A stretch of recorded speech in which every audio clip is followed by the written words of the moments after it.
Welcome to the show, everybody. My name is Jake, and I'm a former Jehovah's Witness, current live streaming with a blur filter on and kind of crappy lighting. Sorry about that. But on this show, every single week, I check in with my old cult that I used to be stuck in, Jehovah's Witnesses, and more recently, also later in the show, talk about the cult that I'm currently stuck in, the United States of America. There's a lot of overlap in cult-like thinking right now, and so it's been an interesting time to be a person who used to be in a doomsday cult. I picked a weird time to stop believing in Armageddon. Audio is crap, says Sean. God damn it, we were having issues before. Why is that the case? Audio is crap? I felt like I sounded not like crap to my special guest who's coming up. Let's see. Stereo audio. Is that good? Um, Let me know. Ron wants to sound good to you. Says sounds good to me. We need more people checking in, commenting on the quality of the sound before I bring in my guest and cause a cacophony of pain. It's a little muffled, maybe in and out. Damn it. I had this thing set that's like automatically adjust mic volume. Oh, I bet it's this reduced background noise thing. The sound is janky. Why do you feel the need to get your notebook to take notes? I literally have one. I have a notebook right here full of notes. Loud and clear, says Josh. Oh my God. This is the kind of crazy conspiracy that we like to talk about on this channel. I refuse to proceed until I'm sure that I can snip this bit out in the YouTube editor later. um, Wait, let me open this up in YouTube so there's less delay in chat. Oh, and I can hear myself. That sounds a little bit better. It sounds okay to me listening to it on YouTube. Um, Seems a bit around the board. They are hacking the stream. That's absolutely true. It could be YouTube. Very interesting. Well, there's divisions and controversies within the group. So you know what I'm going to do is I'm going to I'm going to do two things. First, I'm going to take a little sip of water before I reset and do the intro My again. church had been giving me ass to drink, but now I was freely receiving, the water of life. Sorry, that's the worst sound drop of all time, and I do apologize, but we're here on Sunday service, like I said earlier, but you may not have been able to hear me. Wait, shit, there's also a weird symbol happening on stream. It has been weeks, I say, since we have had such a catastrophic sound error. Error? Or era? The drop was clear. God damn it. Well, we'll cut this out. Obviously, ex-Jehovah's Witnesses are prone to having their microphones sabotaged during live streams. That's a deep cut for you real ones out there. But we have some exciting news. I've been trying to talk a little bit more about the cult of Christian nationalism or just MAGA in general. And so we'll get to that a little bit later in the program. I'm kind of doing a little bit of a reverse majority report where we do the fun half first and the news half later. But this so far has just been the horrible sound quality. It's not bad. It's just not the usual quality. This is absolutely absurd. Here's what I'm going to do. I'm going to turn off every single little filter I possibly can. Oh my God, I see what's happening. It changed my microphone in. How about that? That's gotta be better. Let's try that. You love the 1970s glasses. Where did you get them? You say that, but I have been compared to a serial killer many times on this channel after getting them, and so I feel very self-conscious. Yeah, wow, that's so stupid. I don't even know why. It's like when I hit go live, it defaulted it. Okay, here's where we really reset. Sunday service. That's the thing that's happening right now. It's a live stream where every week I check in with my old cult Jehovah's Witnesses that I used to be stuck in, and also maybe the cult that I'm currently stuck in, the United States of America. Thank you so much for joining. I do like to check in JW land because it's also sort of a nice microcosm of all cults, in my opinion, as somebody who's incredibly biased. And there actually has been some good news in the Jehovah's Witness world, because while a lot of rights and civil liberties are being taken away largely, ex-Jehovah's Witnesses in Washington have been working towards plugging some holes in mandatory reporting of CSA. And not having mandatory reporting laws for child abuse is how churches get away with not reporting them to the police. They rely on clergy penitent privilege, and they're able to exploit those loopholes and have this closed loop system like Jehovah's Witnesses have, where elders of congregations are encouraged to call the world headquarters of Jehovah's Witnesses first, and then headquarters determines if you need to call the police. And so ex-Jehovah's Witnesses in Washington and ex-Catholics, and I don't know, maybe just some progressive Catholics who think CSA is bad, have all been lobbying in Washington to try and get some legislation passed. It finally was signed into law. And so I wanted to talk about somebody who has been on the ground, actually doing some of the hard work there. Mitch, a.k.a. Ron Pomo, friend of the show, Mo. Hey, everybody. Hey, I kind of blindsided you with a random rhyme. Sorry about that. How are you doing, all things considered, Mitch? I'm good. Yeah. It's been a pretty awesome couple weeks, because I mean, we knew that it was gonna pass a few weeks ago, but then to have that finally signed into law by the governor was pretty cool to see this week. Yeah. Yeah, absolutely. And we've actually got a video of it being signed into law. Do we want to look at that before we get into our discussion? Or should we talk about it in broad strokes first to give some context? Okay. Well, I'm going to make an executive order, as some people are talking about in chat, and watch this video. I think you said it starts about a minute, 40 seconds in or so. Yeah, right about there where the camera switches to being straight on. To report child 375 requires members of the clergy to report. Now, right behind us, we have someone whose reactions were celebrated in this stream in the commentariat for reacting to some of the ridiculous, like, Catholic person's defenses of CSA.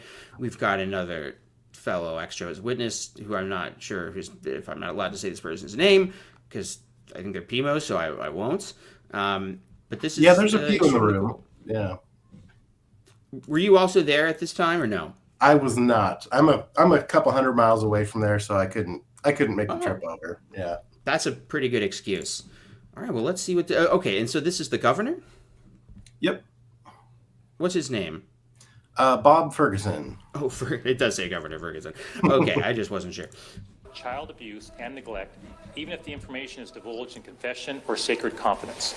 Washington is one of just 5 states that does not designate clergy as mandatory reporters.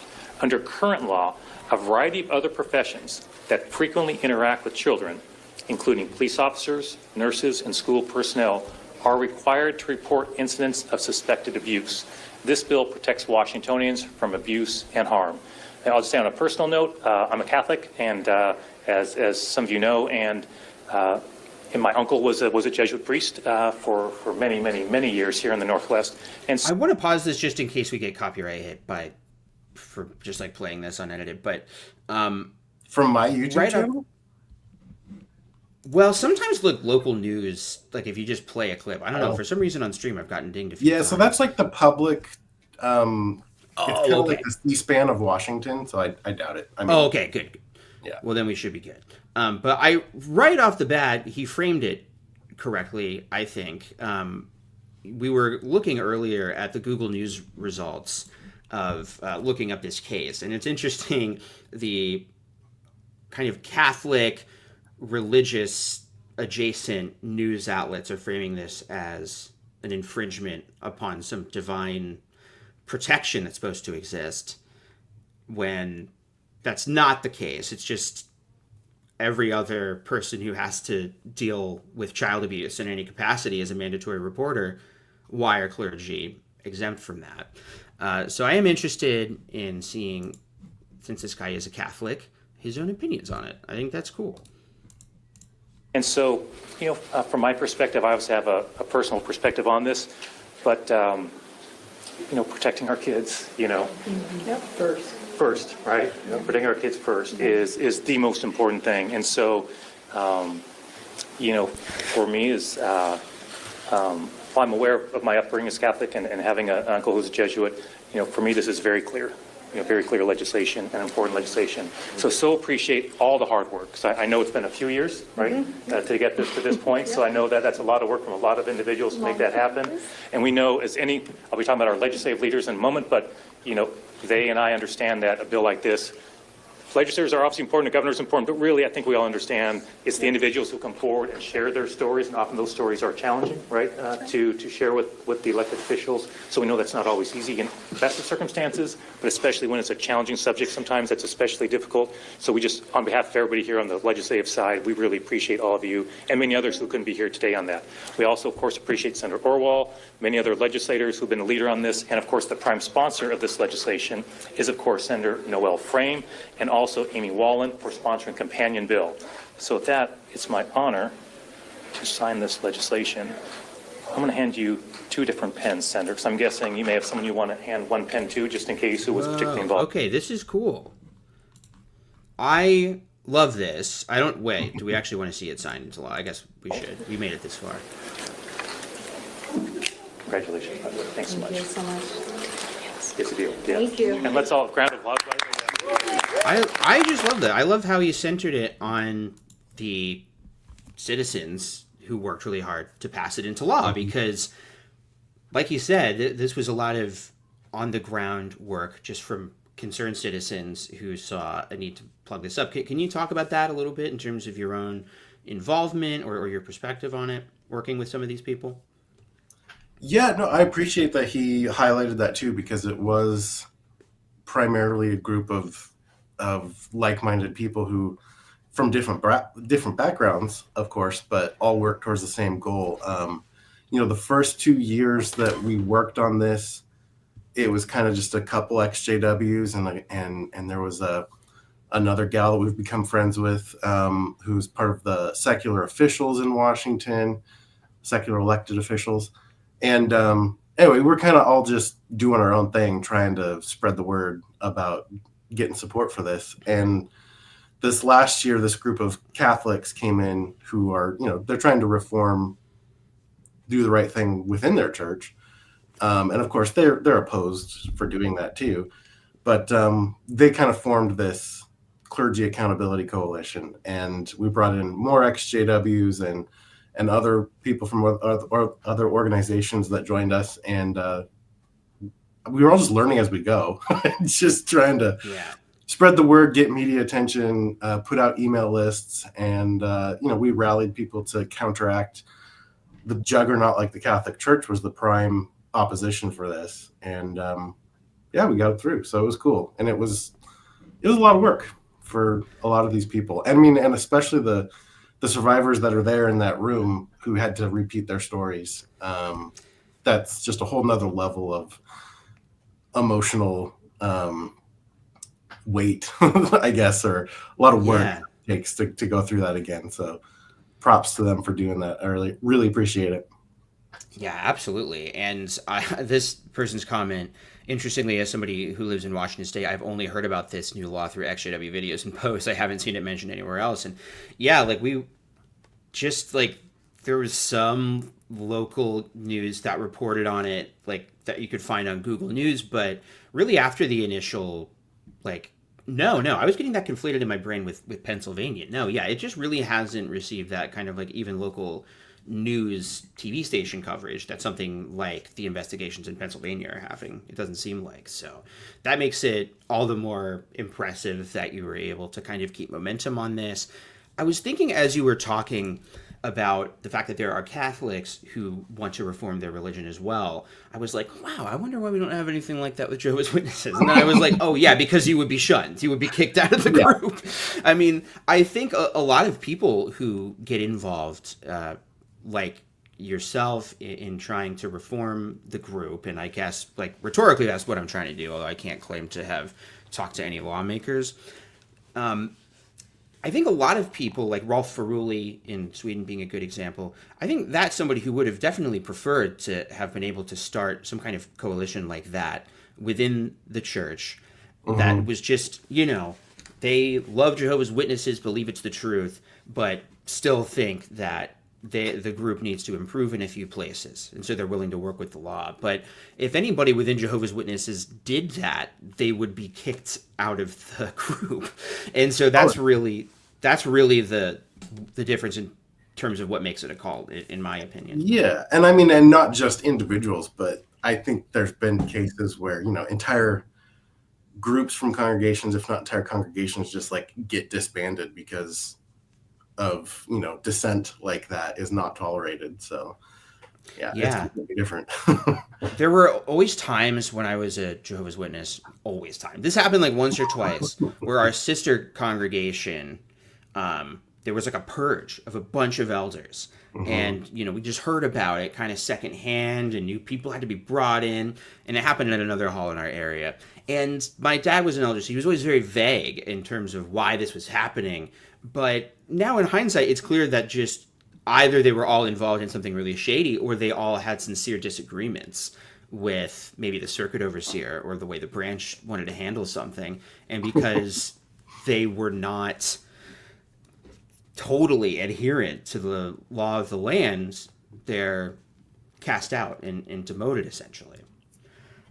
But more likely the wife swapping thing. So no.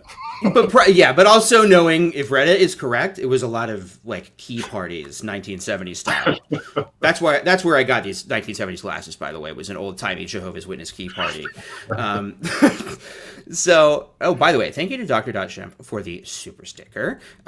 And Erica Jean, what a cool comment. I'm new, just left Jehovah's Witnesses a few weeks ago. Thank you for posting all the videos you guys do. They have helped immensely. That is so cool. I'm really happy to hear that. And I think this is a good news day. Like, that is sort of the balance I'm trying to figure out on this channel, because, man, there's a lot of stuff I'm existentially scared about, but we got to celebrate the small victories. Like, there are a lot of good things happening. Lava Blue, I don't know about this. I don't know if you do, Mitch, an anonymous blood transfusion reform group within Jehovah's Witnesses. I've heard about that. I've also heard about the anonymous active Jehovah's Witness anti-COVID mandate group of Jehovah's Witnesses too. So yes, I definitely hear about them. This seems much more positive. But yeah, okay, let's talk about that a little bit. One of the really cool things, in my opinion, that we get to do when we leave Jehovah's Witnesses is finally figure out what it means to be a person living in society as opposed to somebody who is no part of the world, which is how we were raised. And I remember even that, like, I did not vote, was politically neutral because I was a Jehovah's Witness, and I would always hear my teachers and stuff in school say, if you don't vote, you can't complain, and just a lot of little aphorisms like that. And so it made a lot of sense to me on like a gut level to inform myself more about politics and stuff. But I know that some people have a hesitancy to do that. I've never really talked to you about this, but like, what were you one of the early exJWs who kind of got the ball rolling on this? And if so, what motivated you to take that route as opposed to posting complaints on YouTube like me? With this bill specifically? Yeah. Like, what was your kind of first foray into, okay, I'm an ex-Jehovah's Witness, but I care about politics. Well, levers. Another ex-JW in Washington kind of sparked that investigative journalism piece on Jehovah's Witnesses in Spokane and west side of the state of their cover-ups of child abuse. And those are really good articles, well researched, and they talked to several victims across the state, and that caught the attention of Senator Noel Frame and others, and Amy Wallen, I believe. And so, I mean, I helped answer a little bit of questions when things came up with the journalists about like how elders do a certain thing, or like finding documentation of letters or elders manuals and all that kind of stuff. But then once the ball got rolling with the bill being introduced after that investigative journalism started, those senators started a dialogue with the exJW witnesses who were talking about this problem within the religion. And so we had a little bit of input, primarily my other friend who got the ball rolling, but he included people like myself or Mark O'Donnell with like, hey, how do we answer this? What do you think of this language? In trying to make it tight so that they couldn't weasel their way out of it, making sure that elder specifically was added to the definition of clergy. Yes, the thing we had input on. And so it was pretty interesting to see that process. And I was PMO at the time when all that was happening, so behind the scenes doing that, but then posting about it on my Twitter and Reddit. But then like I got outed and invited to a judicial committee like when the first round was all happening. Like the first few public hearings had happened, and I think Sarah testified at one of them, and a couple others. But then I went through that whole process of saying goodbye to my family, writing letters, and submitting my disassociation letter. And it was the next week. I think it was like, it was the following week after I was announced as no longer being a JW that I testified for the first time in a public hearing. So, I figured why not? Now there's nothing to fear of putting my face out there. So yeah. Well, I like, you don't know if our friend wants to be named or not, but he would send me, kind of what he was working on, and he devised really great templates of like things to send, not just local lawmakers, but reporters, that like he was like, here's what I used to generate some interest from reporters. Here's what I said. Maybe this can work for you, but you just kind of fill in some local details from your home state. And so I just thought that was awesome. Like I tried to send some stuff out to reporters and stuff in my area, but we've got a much more. Didn't we have kind of a little break off group from your Discord there, like back then? Yeah. Of like, hey, let's try sending letters to journalists and making lists. And we did. We tried for a little while. We did. Yeah. And it, I think the problem that we have in Ohio is just like we're one of the most corrupt like Republican administrations. Like there's literally a documentary on HBO right now about just how corrupt Mike DeWine is specifically. It's that bad. And so I think we just weren't able to get a lot of traction there, but I found it really, really inspiring. And like as somebody who started talking to you when you were PMO doing all this stuff, and now kind of seeing a bill become a law, that's really crazy. Like things kind of don't feel like they're happening when it's all just your daily life and it's happening in slow motion. But it really wasn't that long ago that this process started.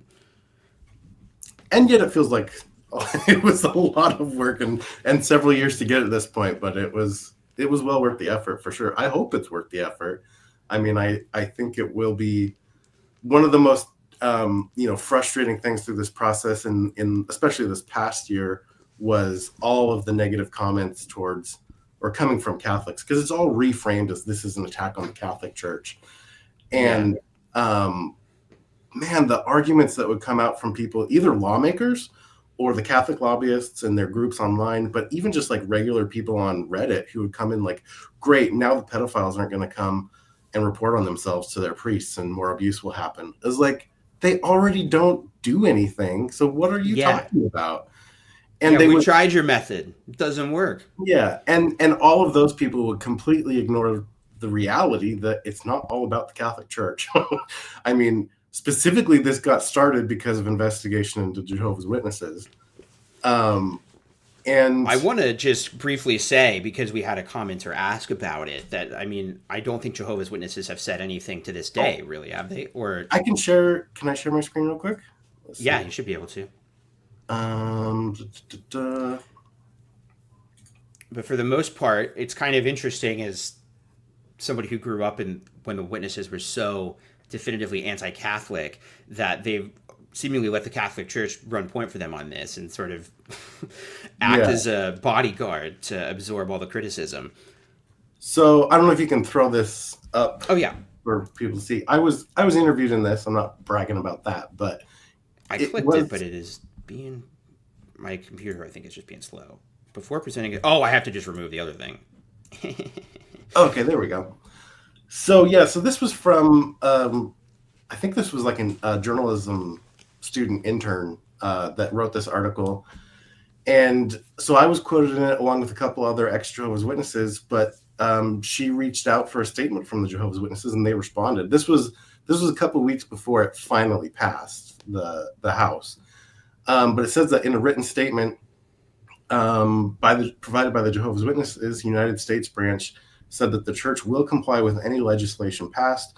It also said that the church has a history of providing guidance on child protection, and then their standard boilerplate of what they always put out anytime this subject comes up. Yeah. So, I know some people don't agree with me when I say it, and they probably time will tell if they actually do follow this, but from my understanding, in states where they already had to, where there was no loophole to get out of this reporting requirement, they had elders report. It was still done shadily and kind of secretively and everything, but I want to take them at their word that they're going to follow the law now, that it will be the law. But we'll just have to wait and see, No, I'm glad you said that because I have also, just in my anecdotal talking to when I was PMO, talking to a lot of different elders, and some of them did have personal experience with like the branch told us to report, so we did. So you're just wrong, Jake. That can't be right. And when the reality is, it is exploiting these loopholes, and maybe Jehovah's Witnesses have just gotten a little bit more sophisticated about knowing what loopholes they can exploit and which ones they can't. But I do agree that Jehovah's Witnesses' greatest fear is a bad headline, and so they will attempt to follow the law. And I think the issue is really for those states where witnesses are following mandatory reporting laws, taking them at their word that they are indeed doing that. The larger cultural issue is just within Jehovah's Witnesses. It is not clearly articulated to the congregation. It is not it's all still very secretive and weird how they inform parents or if they do it all. And they are going to let that person be reinstated at some point and be near children again. That was a bit of a ramble, but I was just interested to hear you say that. It's a good point. And I like my friend Casey Larson in the comments. She was a part of this and was there at the bill signing and everything. That's kind of one of the things I'm thinking about doing next. Like I'm kind of taking a step back from how much stuff I was focusing on Jehovah's Witnesses, but now that this is passed, one of the things that I think would be kind of cool to do is a letter writing campaign to maybe get people, hey, if you know Jehovah's Witness elders or congregations in Washington, let's send them a letter come July when this goes into effect, informing them that they are now mandated reporters, because I doubt that the elders will receive a letter just informing them that they're mandated reporters. I think it'll only come up if an elder has to deal with a case of a report of child abuse. Then they will call the branch, and then they will be informed whether or not they have to report. So, maybe some exJW should step in and let these elders know that they are mandated reporters.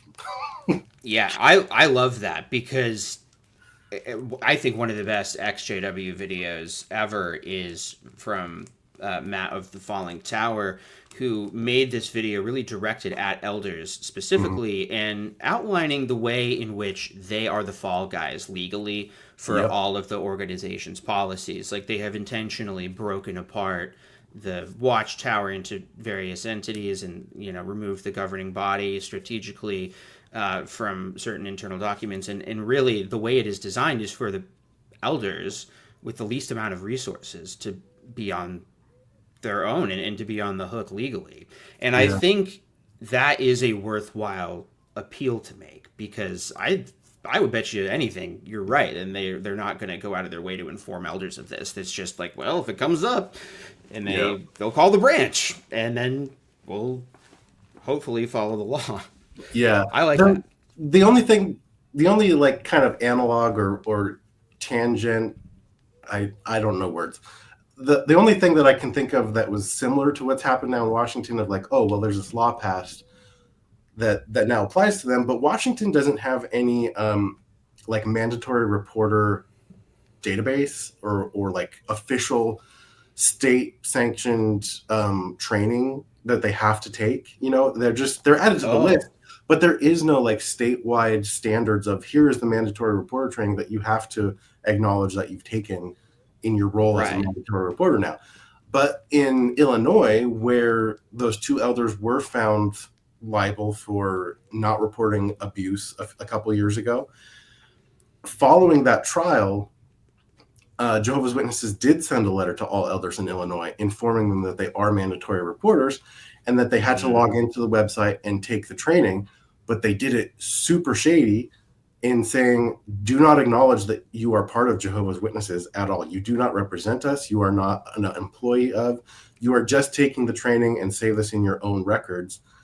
So, I mean, that was kind of interesting that transpired, but that state had requirements for people to take training. Ours doesn't. So, which is unfortunate. They should.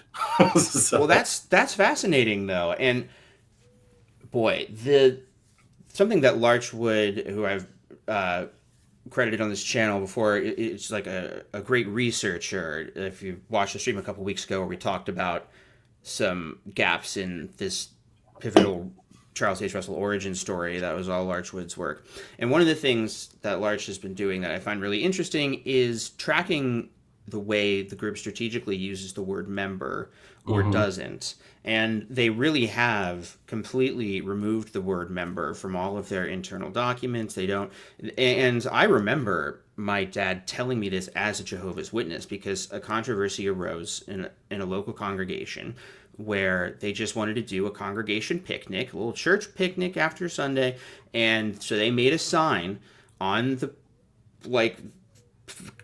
house at the shelter house they rented at whatever park that said the so-and-so congregation of Jehovah's Witness get together, or for members of the so-and-so congregation.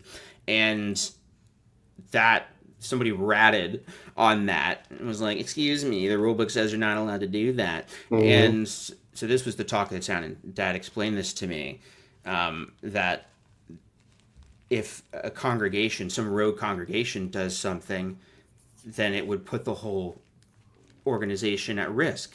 And so they want to remove that risk. And I always find it interesting how elders justify this as like, oh, wow, how wise our leaders are, that they know how crafty Satan's world is, and we're going to use their legal system against them. But to me, it's like, does that not concern you that you're so on the hook legally for so much stuff? We can't even have a congregation picnic because of concern of that. It is ridiculous. Like, even though that was what it was, be careful about not using those words when talking to each other. That was crazy. Here's a little side rant though, as a complaint in my, the last few years of being in as a witness. The only congregation events that were taking place in our congregation were assigned elders and pioneers appreciation dinners, where they would like assign people to throw the elders and pioneers at dinner and organize giving them gifts and everything. It's just like they tried to throw me into that one year, and the look on the elder's face when I declined was like, why would you ever decline this? Because that's ridiculous. That's really weird. I remember like early in our marriage, Christina and I treated an elder couple that was really important to us to dinner once, but it was certainly not a formal dinner. It was just like, we invited them to dinner and we're like, it's on us. We want to repay because you were so helpful when we were dating and all that. But now that you mention it, our congregation in Grandview did used to do that. I actually probably shouldn't have said the congregation name, but it's a totally different congregation now, and that's not where I was just fellowship from. But back 3 congregation shuffles past tense, they would do that like at my grandmother's house, and they would like lay out the white tablecloth and the fine china. Like if it was the CO visit, you would not just invite the CO to like maybe all the pioneers who got to go to pioneer school, or maybe the elders, and it was really to make the people with more privileges feel more privileged. That's all it is. Like you deserve to feel there's special. a comment here. Me and other kids were waiters and waitresses at a pioneer dinner one time. Like, yeah, they had same assigned to do that, and like that was kind of your only way of attending if you weren't part of the group, was to be there like making the dinner or serving the dinner. Yeah. And yeah, it was ridiculous. So James Spitfire says, what the heck? Just let JW people celebrate birthdays. And it's like, I think that Jehovah's Witnesses and other cults, like, they're always just trying to find some way to mitigate human nature. And it's like, birthdays exist because people like to have parties. It's nice. It's not about pagan rituals or anything. And all you're doing is recreating a much weirder social structure than a birthday. In a way, I guess birthdays are kind of more egalitarian because it's like, well, everyone has one of those, but not everybody is an elder or a servant or pioneer. Well, it was really weird to me and my wife too, after several years of these elders and pioneers dinners going on, that even ministerial servants weren't included in. So it's like I was a servant during this time, and there was nothing. That wasn't what upset me, that I wasn't included in it. It was just like, this is a really weird line being drawn, and you're excluding all these other people from it, and it just felt gross. And I didn't want to be a part of it. And well, good for you. To get weird looks for not wanting to be a part of it was pretty odd. Well, before I started waking up, I think that stuff just played to my ego, because I remember this instance where I helped my dad. Like, we spent a couple weekends. He spent a lot more time than I did, but I volunteered a few times with the RBC LDC to help build this assembly hall in a neighboring state. And so I then found out that people who worked were invited to go to the coronation, what do they call it, the dedication talk, and which is a weirdly big deal within Jehovah's Witnesses. The special speaker comes and dedicates the building to God. And so I had never been to one of those, and I was all excited, and Dad's like, well, we only get 2 tickets, and I'm taking your mom. And I was like, but she didn't work on it. And I was so salty about it. But it never occurred to me that, like, hey, is this a chill thing to do if you're following, like, Jesus Christ our Lord? It's not super Christian, is it? Yeah. Sorry. Only special people get to come to this church. I got one more story about that. Please, yes. The year before I started dating and then married my wife, back in 2014, which was a crazy year, we were remodeling our Kingdom Hall as one of the very last Kingdom Halls under the RBC arrangement before LBC took over. And it was the international convention year, where we had a massive convention in Seattle that was just a cluster of a mess. And we had kind of like before the convention and after the convention, like phases on our Kingdom Hall.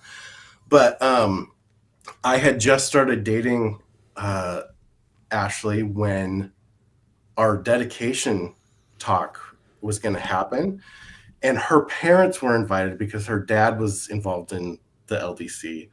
But I was not allowed to invite my girlfriend to come to our dedication talk because seating was limited, even though we invited the public, who didn't show up at all. And then there's all these other people who never worked on our Kingdom Hall, but because of their status, they were allowed to come and invite their friends and family. But like, even though I put in 1,000 hours on the project, I wasn't allowed to invite my girlfriend. Like, that was so ridiculous. That stuff is so crazy, but like, it is an important part of the social structure that when you get more privileges, you have access to more perks and information, you know, especially if you're an elder, to like special schools that nobody else gets to go to. It's just like when you take away all other autonomy, that you can then create these goofy little awards because they're the only avenues where people can feel any kind of like success or fulfill their ambition. And so, yeah, they just always end up recreating the worldly structures. Boo. Yeah. Bad. That's amazing. I hadn't thought about that. But that transition from the RBC to the LDC, I feel confident if you could get just a few really high up like LDC, RBC people, or maybe just my dad to wake up from Jehovah's Witnesses, like there's a interesting book there in just how controversial that was within the religion.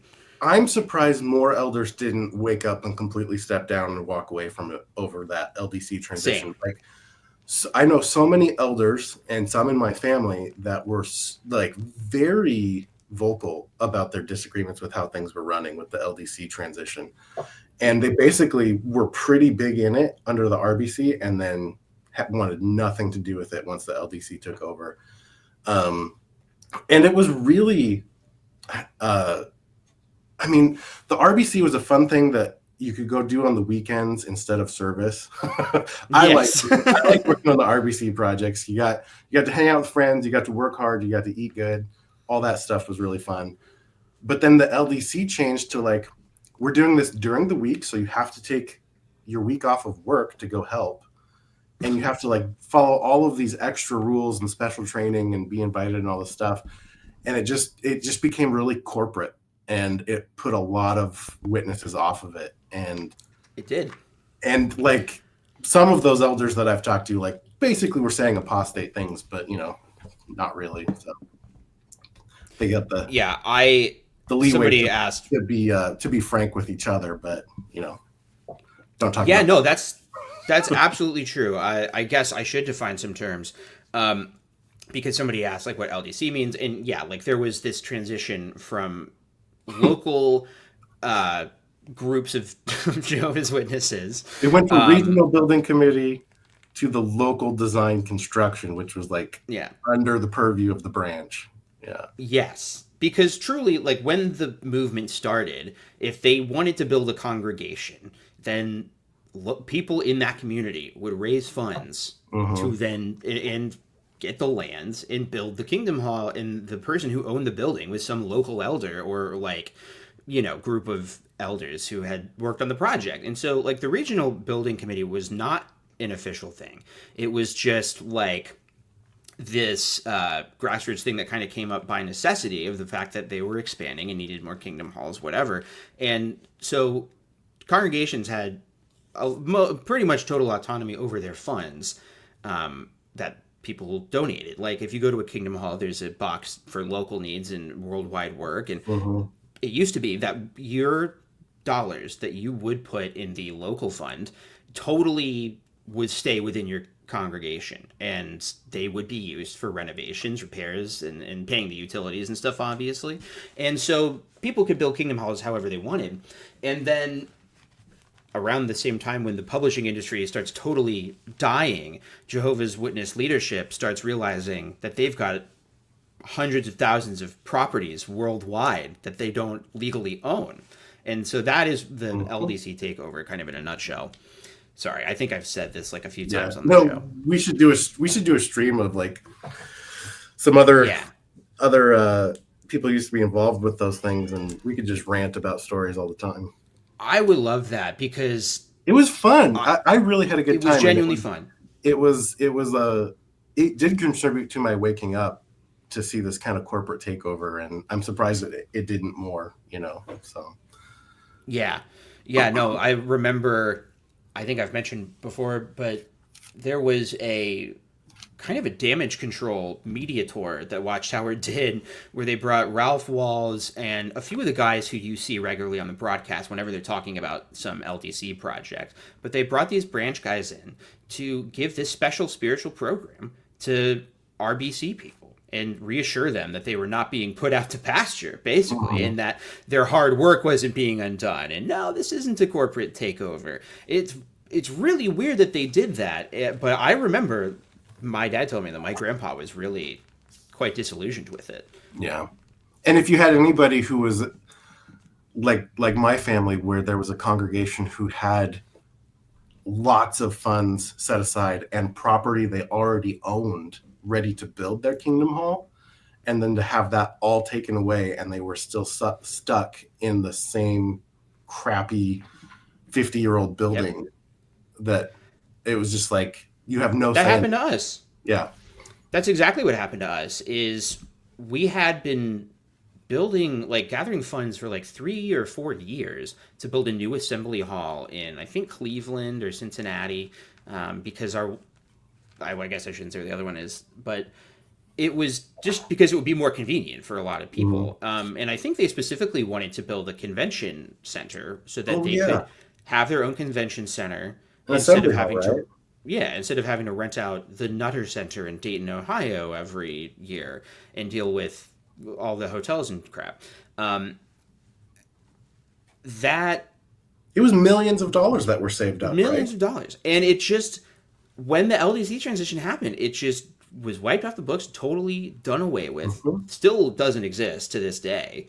I just had memory hold that. I totally forgot about that until you said that. I'm like, oh my God. The things that you just like brush under the rug when you're in a group like this is amazing. We had multiple times of someone leaving money to the local congregation, and you know that they'd left a lot of money to the worldwide organization already. So they left a lot of money to the local, and it was like, great, we can take care of this, we can take care of that. And then the instructions were, you don't keep more than 3 months of your expenses in your account anymore. You send it all to the branch. Yeah. And there was one time where I sent in the transfer of over $90,000 that this person left to the local congregation. And then not 2 or 3 months later, the LDC was like, you guys need to raise funds to redo your parking lot. And you need like $25,000 to do that, and, start contributing towards it now. It's like, are you kidding me? We already had that. Yeah. I agree. There's probably a larger story there. I do think that there's something to be said for the fact that they were much more directly calling congregations like they were using words like member, and everybody was very clearly getting their directions from headquarters.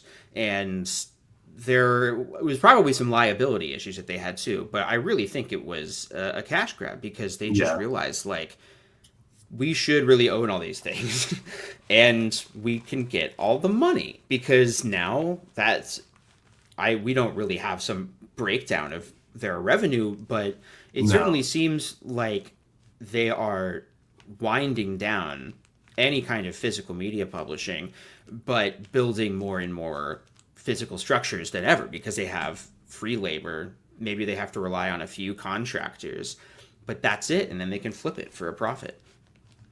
So one more comment I wanted to make before we got off on this LDC tangent of like, the usage of the phrase members and like no longer using that. Just today I was sent an article from Norway by our friend Jan. This is the one you said. And in it, he says that, the spokesman for Jehovah's Witnesses, wrote this, and he says that the decision also upholds the rights and restores the good reputation of thousands of Norwegian citizens who profess the faith of Jehovah's Witnesses. So that's, like, to me, another evidence of, like, they're very careful of, like, these aren't Jehovah's Witnesses. These aren't members. They're people who profess the faith of Jehovah's Witnesses. Like, that's wild. Very careful. Oh, well, that's just catnip for me. That's what my obsession is, the little weaselly words that people use to like just get out of making a concrete statement. That's just the thing that felt like it really broke my brain, was when just going on JW Facts for the first time.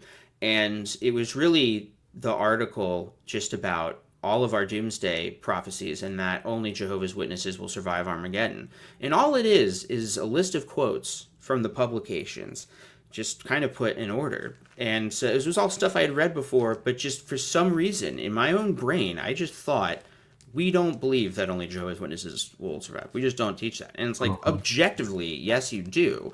And so I think that these sorts of things are interesting because they want to be able to have it both ways, where they definitely need to have churches and members of their churches in order to even qualify as being a church that gets all these tax exempt things. But they also want none of the liability that comes with being this global organization that's essentially a franchise. Yeah. And man, do they have to get real careful when it comes to countries like Norway, excuse me, Oh, yeah. where their funding that they get is based on their members. Yes. And yet they are trying to distance themselves for forever having people, attached as with that term. So it's getting tricky for them in some of these countries. Excuse me. Oh yeah, no, you're totally fine. I just wanted to shout out this comment from Farnsworth 13. How can they disfellowship if there are no members? And that's exactly why they changed the phrase recently. They changed it to removed from the congregation. That's something that's much more vague. Whereas disfellowshipping was a subheading in the elders manual with specific bullet points and rules as to here's how disfellowshipping works. And so courts were able to prove this is not just individual members by sheer happenstance shunning people because of like their conscience. This is the mandated policy. And I think what they want, this is me speculating, but I think that they want to have no record that they can point to and say that this is our policy. They want to create the illusion that congregations operate totally independently with mere suggestions from headquarters. Right. Yeah. Anyway, we want to move into our next phase of chatting about cults and stuff. But I think we should take a quick break. And to do that, I need to find a video on my hard drive, and that might take a second. Are you good to stick around, Mitch? Yeah, I'd love to. As long as my voice can hold out. I was about to say, if your voice just totally craps out, don't worry about it. Been there. Somebody suggested, because this was the good news segment, that I should play my frankly iconic good news video. But I cannot find it on my hard drive. Okay. Give me 1 second. I'm going to take a break so I can find the right break segment. Okay, everybody?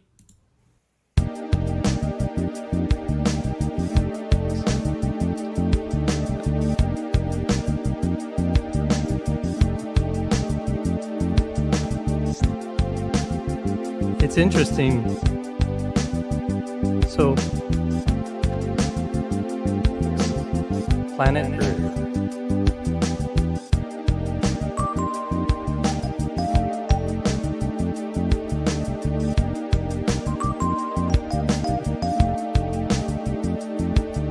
Perfect.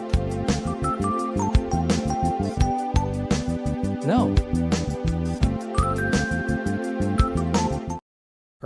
Perfect. This is great. I found it, guys. You can see this if you're wondering by going to the playlist that I have on the channel of all my stupid edits and memes. So we're going to be back to talk about a different kind of cult thing. And we're going to close out the good news segment of the show with a really beautiful commemoration of what good news is. One of my favorite Jehovah's Witness talks of all time. I've lightly edited this, and we'll be right back after I grab a snack. It is a pleasure. It is indeed. But I'm sure you would agree that Can't you see why the and then we go to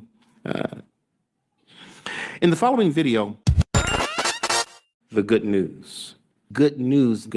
Bad news has been around so long. Good news. Some history books tells us Well, some history books tells us, some history books will tell us, as the history books tell us, news, be privy to the evening news, newspaper, and have the local news and have world news.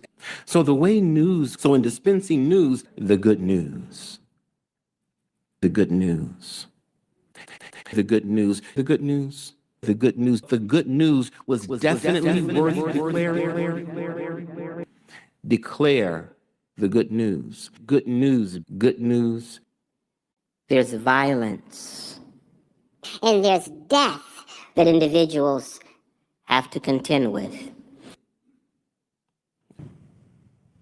Well, what is this good news that we've been talking about for just a few minutes? Good news regard to the good news. And as the good news, and let's read of the description that this good news, the good news. Good news, the one bringing good news, words such as the good news of peace, peace, series, hearts, Jesus Christ, precious, the feet. The good news. Is this not good news? Good news. The good news. The good news. Good news. The good news. The good news. The.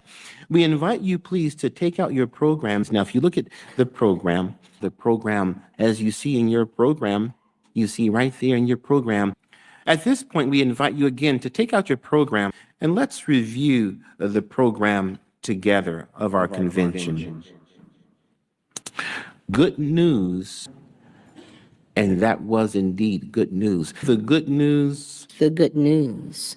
good news is worth declaring. Let's move on. The good news. And this good news, as we mentioned, is the good news. Look at the good news, good news, good news.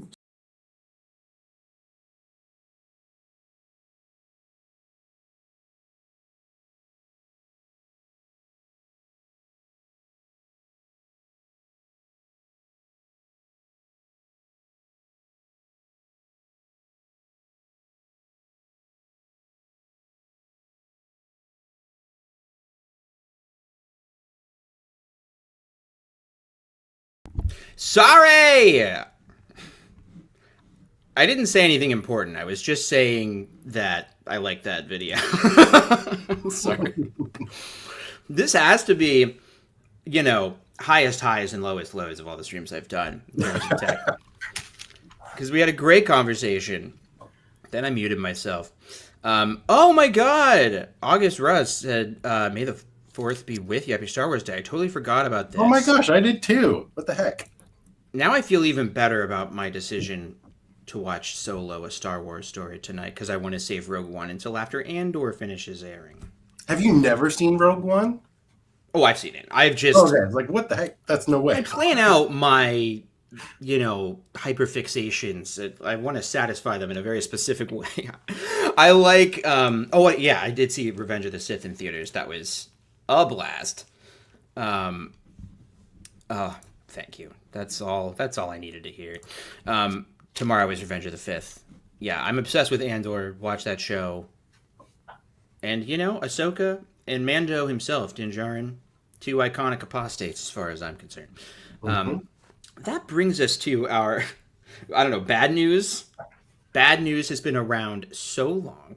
And that's kind of one of the things I wanted to talk about. We're both, I guess, on the political left. I'm not overly concerned with labels and stuff, but yeah, I think we are anti-Trump people pretty fervently, and so I did kind of want to chat with you just about how you've been doing from that standpoint, because I think for me it's brought up a lot of complicated feelings and PTSD in kind of weirdly specific ways that I wasn't expecting. So how are you holding up there, friend? It's the subject I talk about with my therapist lately instead of religion. So, I mean, Yeah. we talk about the religion side of things in terms of the similarities of what we're seeing on a national level and how frustrating it is. Like she even pointed out the other day, so you just left kind of an authoritarian system and now this is happening. Like, yes, Yeah. exactly. That's the thing. Is like we just kind of left this structure that was patriarchal, hierarchical, obsessed with a perceived grievance, and that we were the special people who were going to save the world. And I what's really been, I don't know, specifically triggering to me is seeing the amount of people, especially in the immediate aftermath of the election, of just like the amount of people in similar exJW circles who were totally on board with all of this, because everything that's happening right now was articulated as part of Trump's agenda. It shouldn't be surprising to anyone really, and I know that we get to choose who we want to be after we leave the group, but I just find it's a weird choice to make, and lost some friendships in real life and stuff over this, which is also weird. Yeah, it is. Yeah, can I just have a life without old crazy white men ruling me? Yeah, so Right. I wanted to. This is kind of random, but I did want to. Do I want to do the list of executive orders? Do I want to go to my boring book that I like to talk about? I've been feeling more analog in terms of like reading and media and stuff, and so I've been trying to read more of like physical books, especially ones that are already on my shelf, but I just have never bothered to crack them open. I refer to Terror, Love, and Brainwashing by Alexandria Stein a lot on this channel because it's a really great book about cults, and her frame of reference is really totalitarian structures. That's she calls cults totalist structures. And so while Jehovah's Witnesses are not like fascists, I don't think they really meet all those conventions. They are a totalist structure. They are a totalitarian religion, and their theology is not all that different from a lot of right-wing evangelical Christians. And so There's a layer of niceness over it, but it's all. Say that again? So there's a layer of niceness over it, but it's all there, right? Yeah. It's the Christian kindness where it's like, oh, bless your heart kind of thing. Yeah. But it's very similar. Not the sinner kind of thing, yeah. Yeah, we don't hate these people. We just want to eradicate them out of existence. Like I just saw J.K. Rowling posted like yesterday. I never seek these out, but they find me, these J.K. Rowling posts, and she said like, I've never said that I have any issue with trans-identifying people. It's just that, I'm going to dedicate my entire life to doing everything I can to eradicate them from society. And it's like, they somehow have this self-conception by what they're doing by stripping people of their rights is noble, and that it's not bigoted in any way. This is also a great question. Why can't I just live in a cottage in a random grassy field? I know. Well, that's what Galen Erso was trying to do. Galen and Lyra Erso and their daughter Jin, when they lived on a planet I don't remember the name of. I think it might be Wobani because it's Obi-Wan backwards. And, they tried to just live a simple life as farmers away from the Empire. But you know what? Director Krennic and the Death Troopers, they show up really far away from the house, so they have to walk like 3 miles.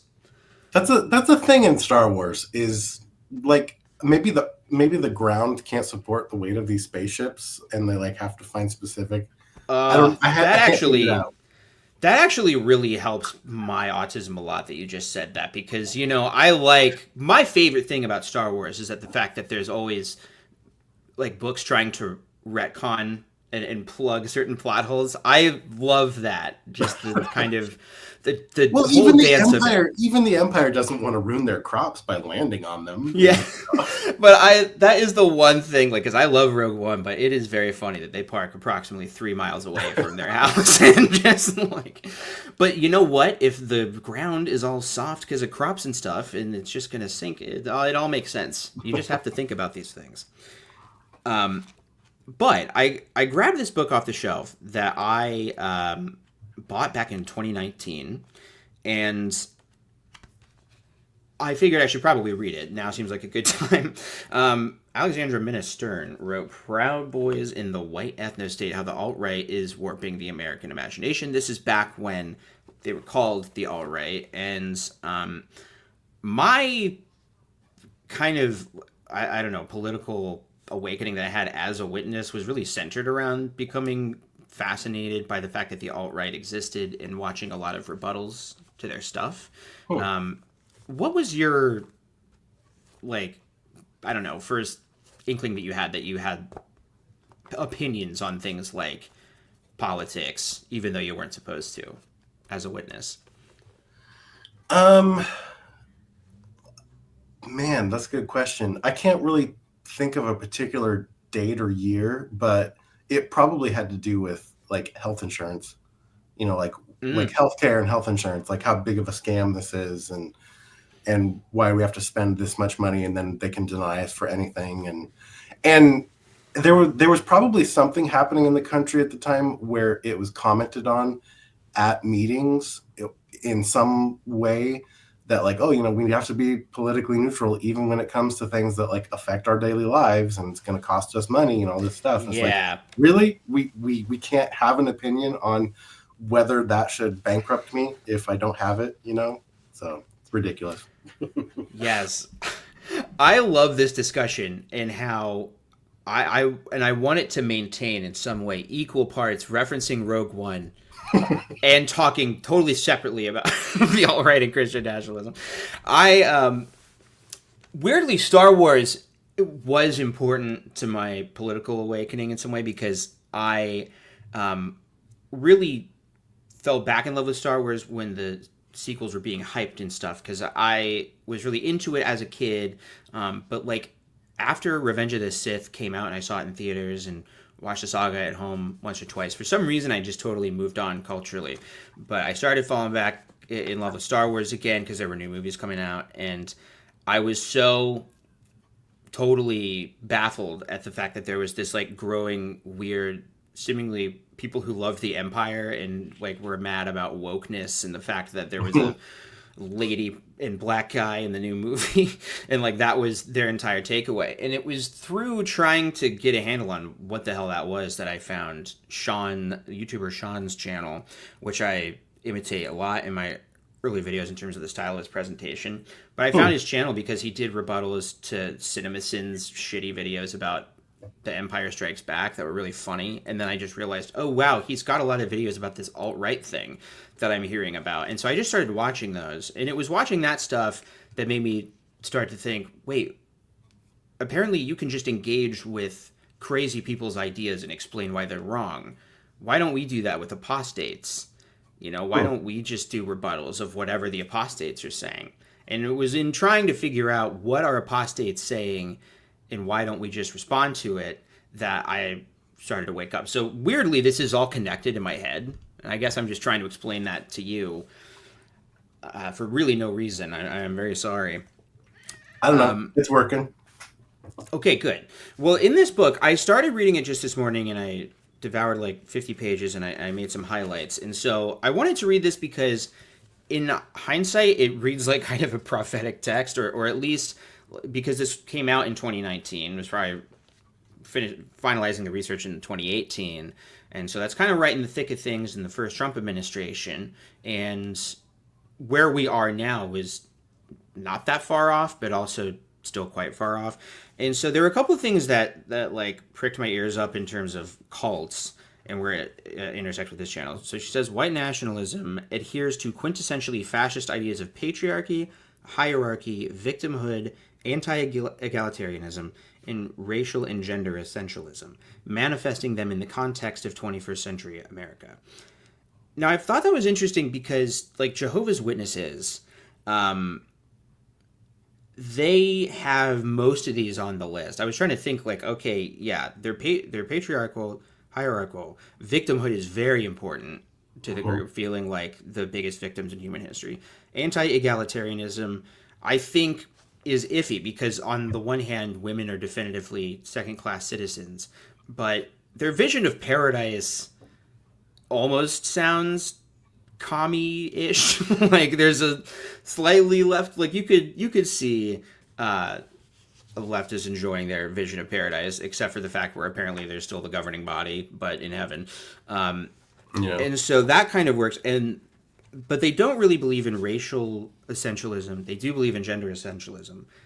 But then I was thinking, but they kind of do believe in racial essentialism because all of the depictions of what perfect angels look like are white. Like they never show black people in heaven ever, or any other race. So I guess what I'm asking you, are Jehovah's Witnesses a white nationalist group? Is that like on accident maybe? I think there could be arguments that they are, but I wonder how much of it is really just holdovers from previous generations of American Christianity and early Jehovah's Witness theology.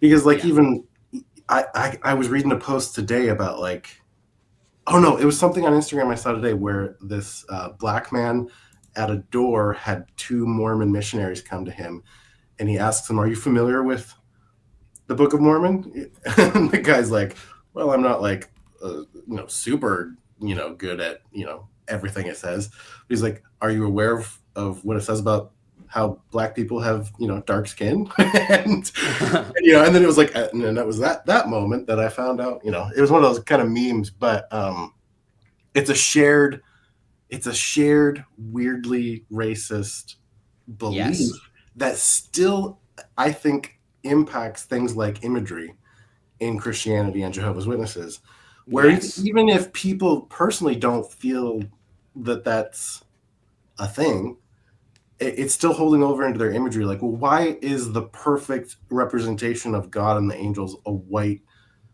men with white hair? Yes, and there is diversity in paradise. Like they love to point out, they have everybody in stereotypical costumes that a person might based on racial stereotypes associated with a certain race. But when you think about it, like all of the smiling faces in heaven are white, and that is interesting to me how they've almost kind of backed into that. I mean, and if you believe that, if you believe that humanity, that humans, that Adam and Eve were made in God's image, well, I mean, weren't they still Middle Eastern, of descent? So wouldn't the God figures and the angels have some Middle Eastern features or something? Right. It's all just a whitewashing of everything. So yeah, it's when they get accused of being an American religion, which is an accurate accusation, they just don't like it. But it's not so much that it's conscious as much as it is just accidental. Like they're very unaware of this bias that they have. At least in my opinion, that's true. But Kenny Rogers, their depictions of paradise are very much aligned with something that this author talks about later in the book, which is these early writings in the alt-right, literati about what this utopic white nationalist ethno-state would look like. And it really does kind of sound like the JW paintings of paradise, where it's just a bunch of smiling white people that are clean shaven and wear business casual clothes. Anyway, I was interested in this because it seems like a useful text because it kind of foreshadows where we are now, because all of these far right figures in now popular government, especially the J.D. Vance contingent, who are more into metapolitics and theory, when you hear them on Joe Rogan, they're always talking about these great thinkers that you've never heard of, that they all read their work. Like Peter Thiel is very much this kind of guy. And these are the people that they were reading around this time when they were getting radicalized. Sorry, I know I'm talking a lot. But this is where I want to bring Mitch back after my long monologue is this part reminded me of, I think, what we were going to talk about more directly, which is MAGA ex Jehovah's Witnesses, which is a very. I've heard the complaints that this channel is too niche, and I think we can go nicher. We can. There's more. We can get out a microscope and go deeper here. So here's a couple of statements that I thought was really interesting in terms of why that made me think maybe this is why this narrative appeals to exJWs. So she says a Scottish ethno-nationalist, Millennial Woes, at an alt-right conference held in Europe, first kind of started this red pill conversation, the red pill conversation in right-wing spaces, when he expressed intermingled astonishment and remorse at the prospect of white Europeans being replaced irrevocably by brown and black interlopers.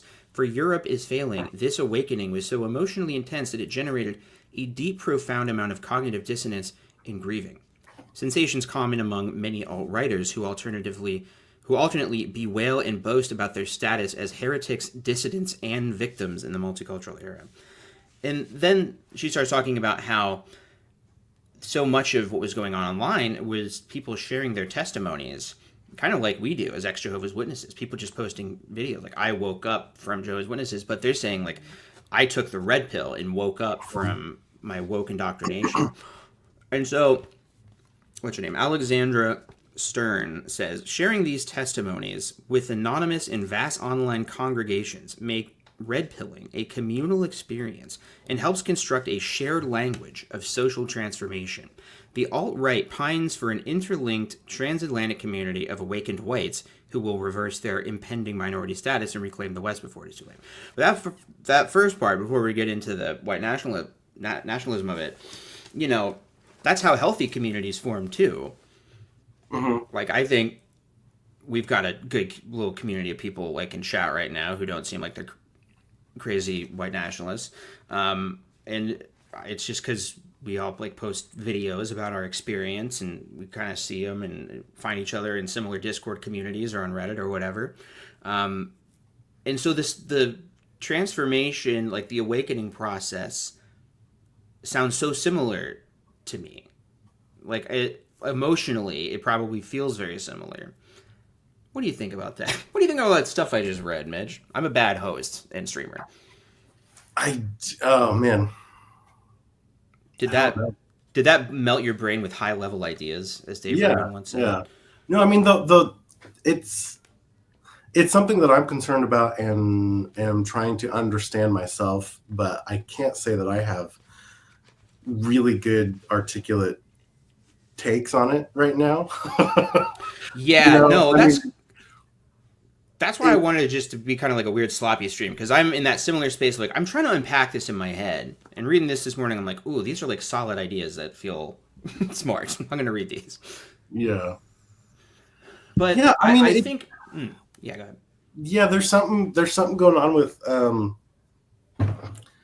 don't know. One thing I've been thinking about this last week was how, because we're experiencing this in my hometown, kind of like an outrage in city council, and you know, it all relates to the current buzzword out of MAGA being DEI, and at the forefront of it are actually a couple of ex-Jehovah's Witnesses, and it's just kind of weird and shocking that, you know, I used to go to the Kingdom Hall with these people who are now like completely on the opposite side of things from me. Yeah, that's really visceral.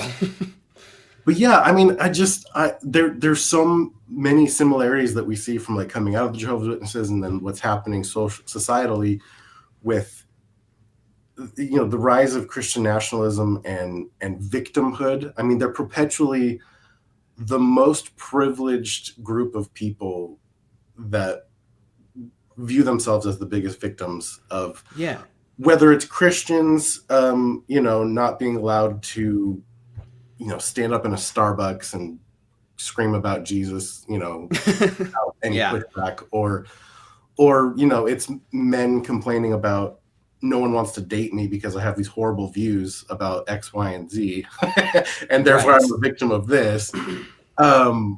It's just a weird thing. I don't really know how to put labels on it or fully understand it, but I'm reading a lot of books too on the same kind of wavelength.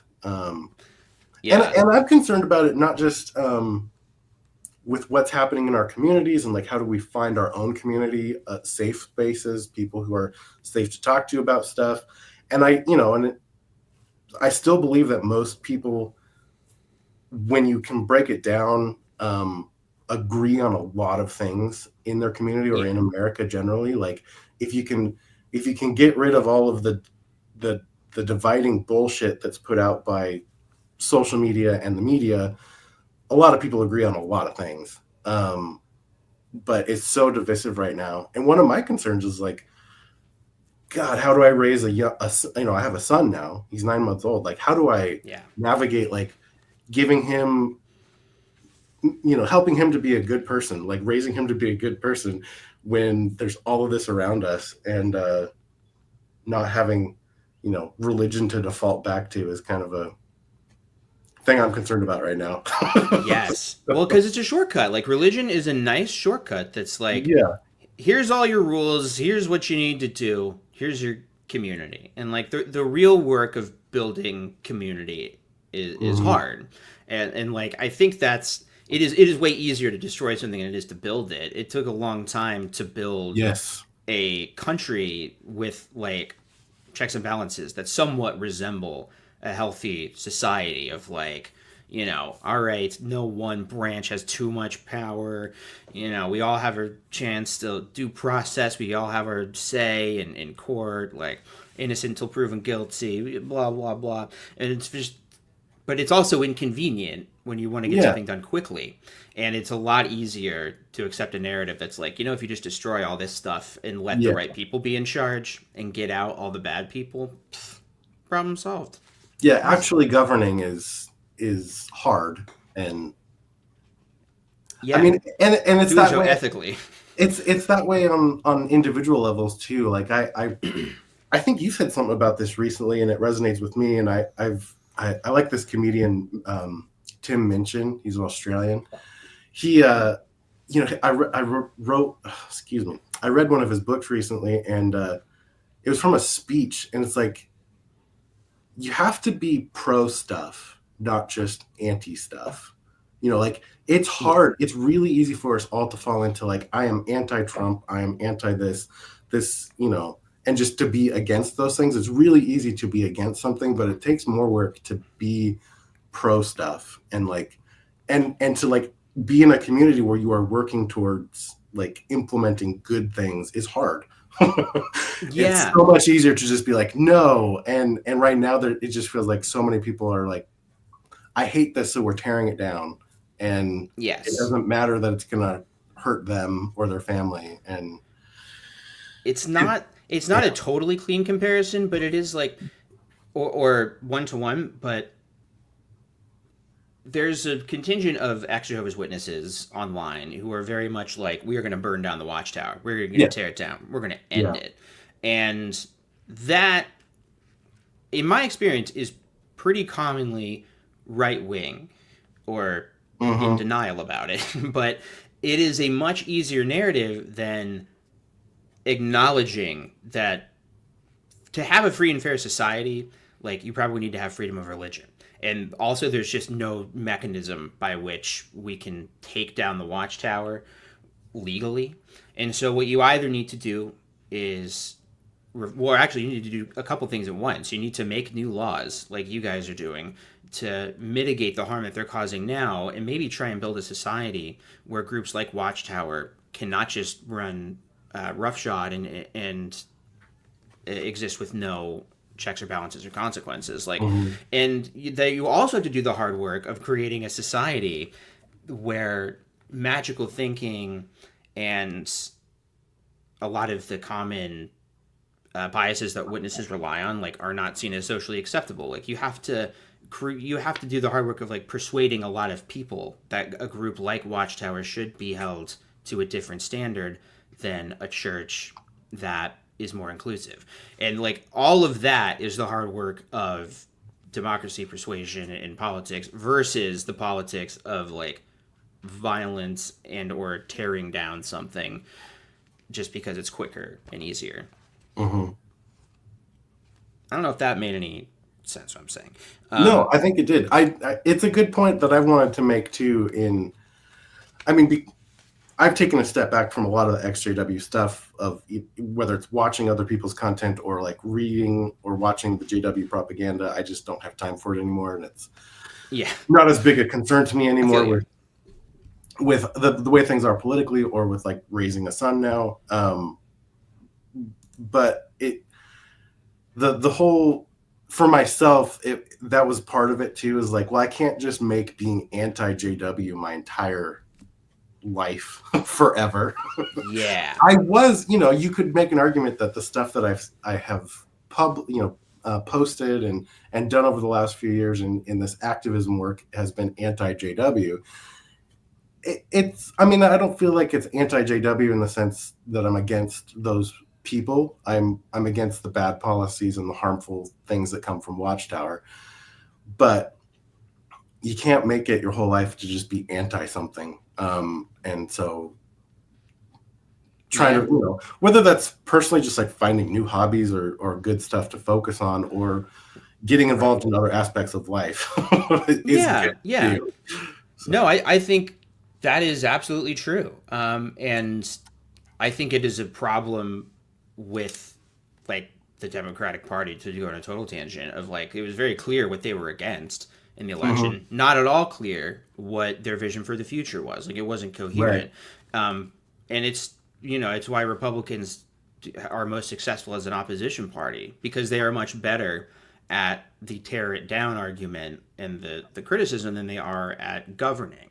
And I have found, just in my experience, just having this YouTube channel, that nobody gets mad at the anti-Watchtower stuff I do ever. Like, even like I'll tell like some edgy jokes sometimes, and like nobody really cares. But when I am like, but my intention from the beginning is like, this is a pro LGBTQ channel. Like, that's what it is. And when I am affirmative in that, and like I am very like pro trans identity and inclusion, pro diversity, equity, and inclusion, those things like that's what pisses people off. And even just having a solid take on like, I think we should do this about this problem in the Watchtower, that is also annoying to people, because it's like, well, because I've taken a stand for something, that's not, I don't know, particularly important to who I am, but I'm like, well, I'm going to advocate for something. And advocating for something, it does piss people off more. And I guess that's why the persecution narrative is tempting for Jehovah's Witnesses, because like, it is true. When you go out and you have preached, this is how the world ought to be, you're going to make people mad.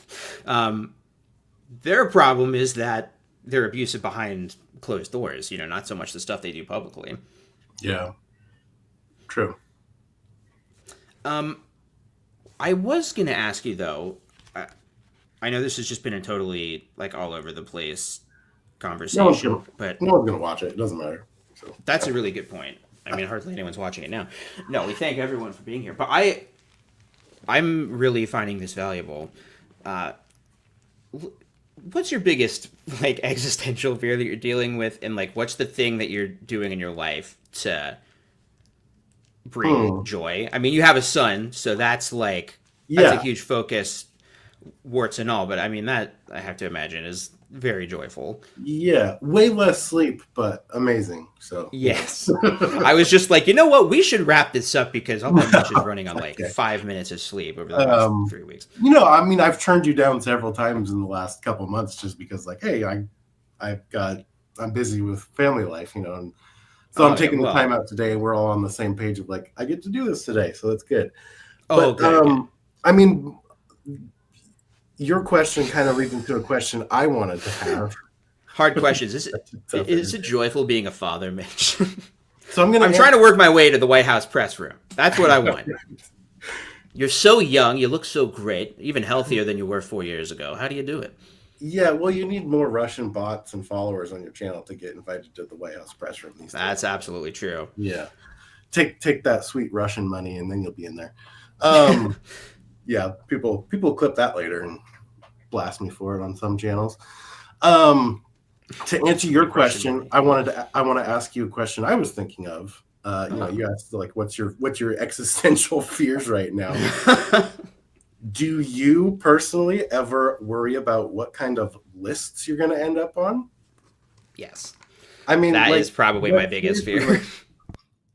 Like, you have a much bigger platform than me right now. I have a small audience across a couple of these platforms, but we're pretty small fish and we're probably pretty far down on those lists. But Yeah, exactly. I think almost weekly about like, ooh, should I post what I really feel about this topic right now? Because it's kind of getting a little scary out there, especially because one of the things that concerns me most right now is this rise of Christian nationalism. I mean, I lost a lot of exJW followers, and kind of had some falling out with people in these communities last year when I started posting about Project 2025 and like, hey, here are these documentaries about like praying for Armageddon and all these other ones that were like focusing on the rise of Christian nationalism. And I was constantly told, oh, you're just being alarmist and you're just believing the propaganda they're putting out. And I was like, good grief, just read it for yourself.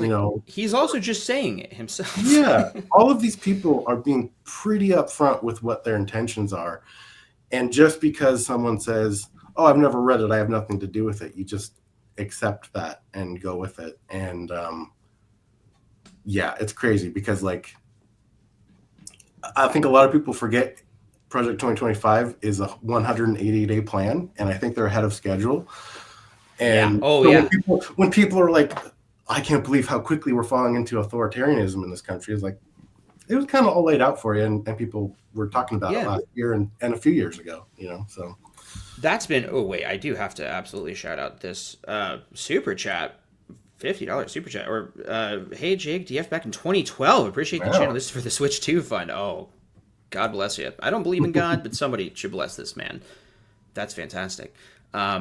Thank you so much. Shield Society, like just hey, memes is like you have to worry about the things you repost or like.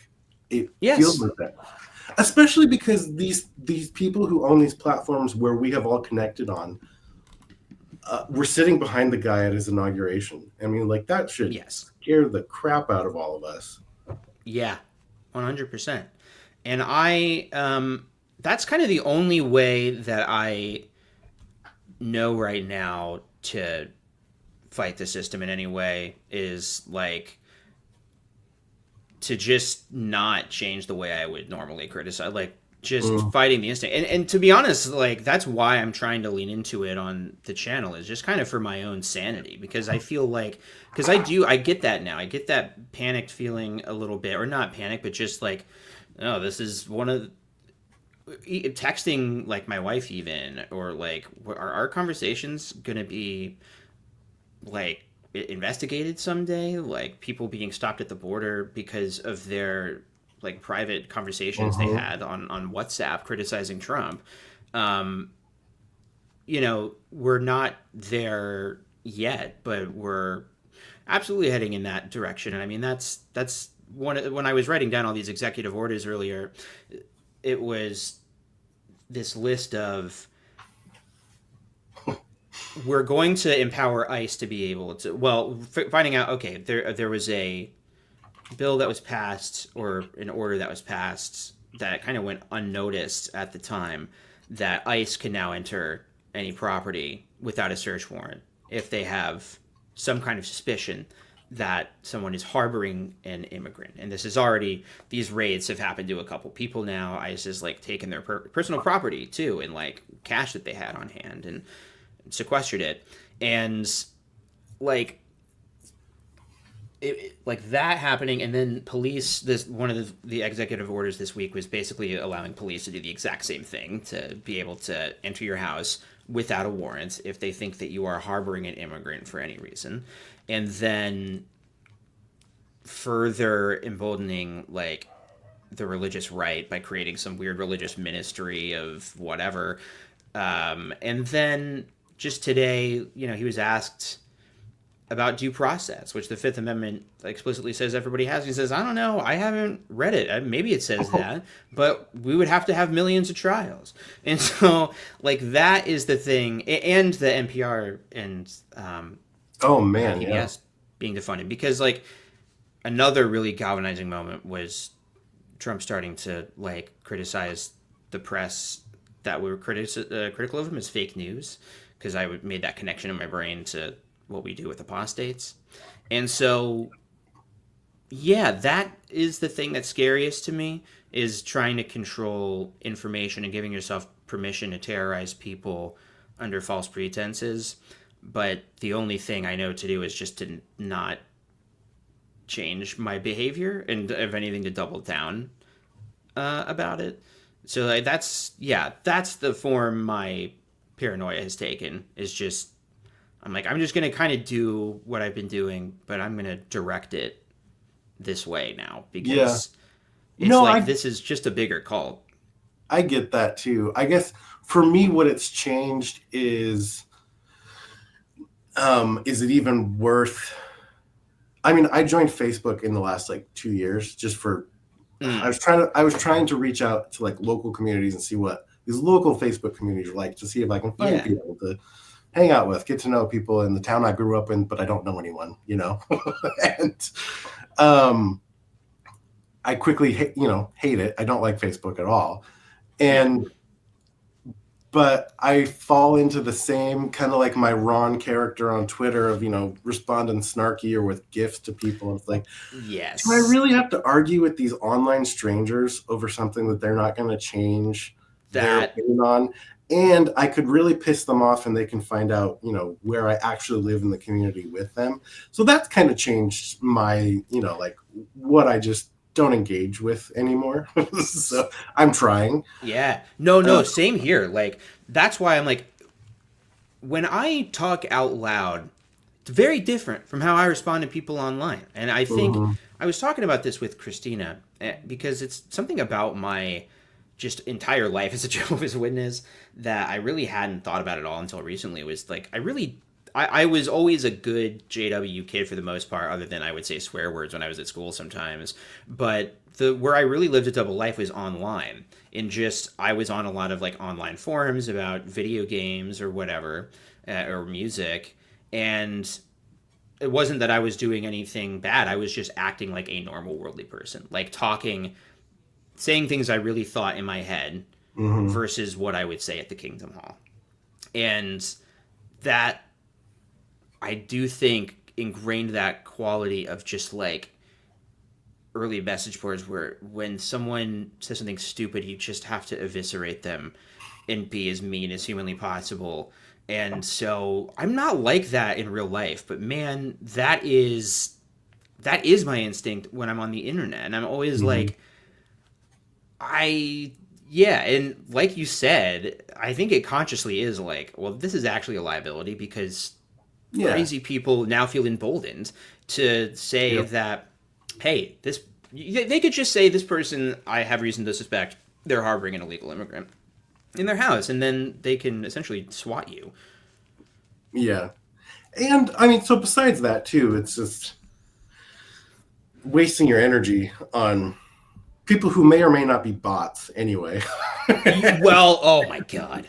That's fucking existential. But I mean, it's just putting the energy towards something so negative where it just impacts you for like the rest of your day because you took 10 minutes to come up with a quippy response to somebody's ridiculous outlook on life. And I'm just trying to work on not giving anybody that energy anymore. It's hard. No, that is so valid. I really like that. I'm trying to get off of social media because I had wanted to do that just because my ADHD has been like a lot worse since leaving the Witnesses. I think because I am not in that rigid structure anymore. I do have a lot of like control over how I spend my free time, a thing I now have. And so I've been trying to get that under control. And like when I was on Discord, I did not finish the writing projects I wanted to do. When I got off of Discord, I was able to finish what I wanted to do. And so I kind of have been wanting to step away from a lot of it for that reason. But I probably wouldn't have. I would have just put it off like I do a million other things if there wasn't also this thing of like, oh, okay, well now they're just going to go through your profile and see if you've ever posted an anti-Trump meme. If they really wanted to, like if they really wanted to just fuck up your life, they could. Yeah, it's not my place to try and change anyone's worldview anymore. Yeah, I guess that is interesting. I feel like I have to believe for my own sanity that people can be persuaded. I mean, I was persuaded, but I also think, this is generally what I say on the channel, which is that like you cannot actually change somebody else's mind for them. Like persuasion is, I think, kind of giving somebody the tools to change their own mind, because it really has to be an internal process. We've had the experience of you show your JW family members just literal quotes from their publications, and they will come up with 10 reasons why that must be a lie, and if they did say it, it doesn't really matter. Like when you encounter that cult wall, and we probably all have that about something in our lives, it's like, yeah, you're attacking a fundamental part of their identity now. And so I am struggling with that persuasion question myself. No, we need people who still. There was a really good podcast that Jon Stewart had a few weeks ago, maybe a month or two ago now, where the woman that was on it was really talking about, we kind of have lost our shared reality in society, and we still need people where facts and truth matter, and that information, it needs to be out there to counter the barrage of. I mean, it feels like a losing battle all the time, where people just believe the fake thing and then call the real thing fake. I mean, it's just, we live in alternate realities to some of our neighbors these days. And yes, it is worthwhile to try to be reasonable and hold to things that are true. But yeah, you can't make someone realize that, everyone has their confirmation bias and all this stuff. I mean, eventually people's cognitive dissonance kicks in when it starts to hurt them. Some people will wake up from the cult of Trump and MAGA when, their families start losing their jobs or their health care, their social security, there a lot of people who are somehow, patriotic people who've been in the military and have veterans in their family somehow still support the guy, and that'll eventually go away when it's amazing that somebody still supports him with the way he's commented on veterans and other people in the military, but it's bananas. Well, I think it's because they all the time, so they believe the narrative that he never really said that, and that it's just the liberal media inventing something fake or taking something out of context, blah, blah, blah. Or he said it about somebody that they don't like John McCain, so it's fine. Or like, there's always a million excuses. And I think people have to get to a headspace where they're like, okay, what if my excuses are wrong? If you've ever talked to a Trump supporter or an Elon fan, because I'm making a video about Elon, as he, from week to week, becomes more and less relevant at the same time. It's like, you're never really talking about facts with them. All you are doing is kind of clicking through a dialogue tree for them to give you excuses as to why this thing this guy is doing, well, that's not really what he's doing. Or that this thing this guy said, that's not really what he said. It's just trying to dismiss reality, in my experience. Yeah. And that's brainwashing. Yeah. Yeah. Right before I jumped on stream with you, I was watching a video from Matt Dillahunty, who was basically saying, I have to apologize, I was wrong.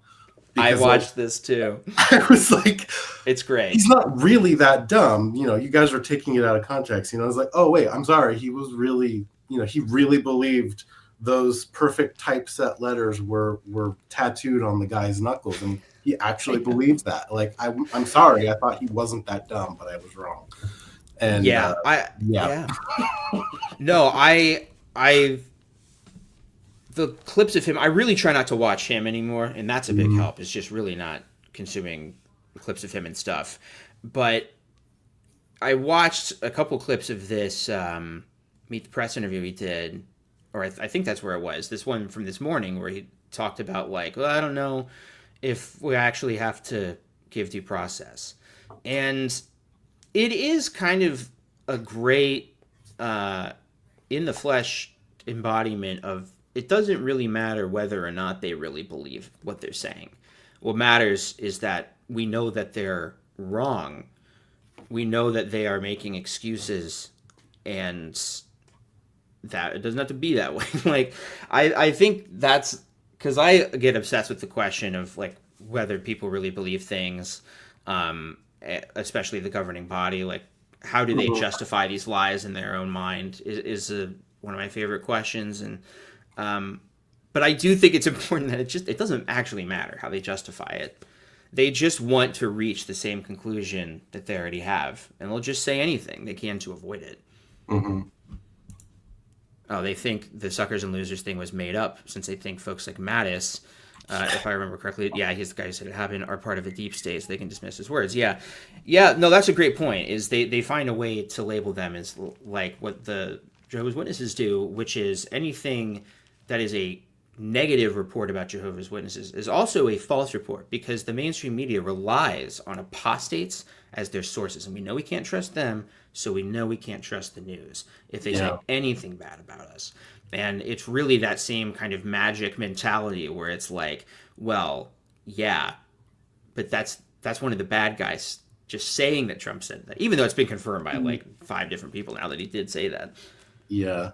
One of the things that's been fascinating for me to see transpire over the last few years is this projection come to fruition. I don't know how to say it, but that's a great way of saying what I think you're about to say.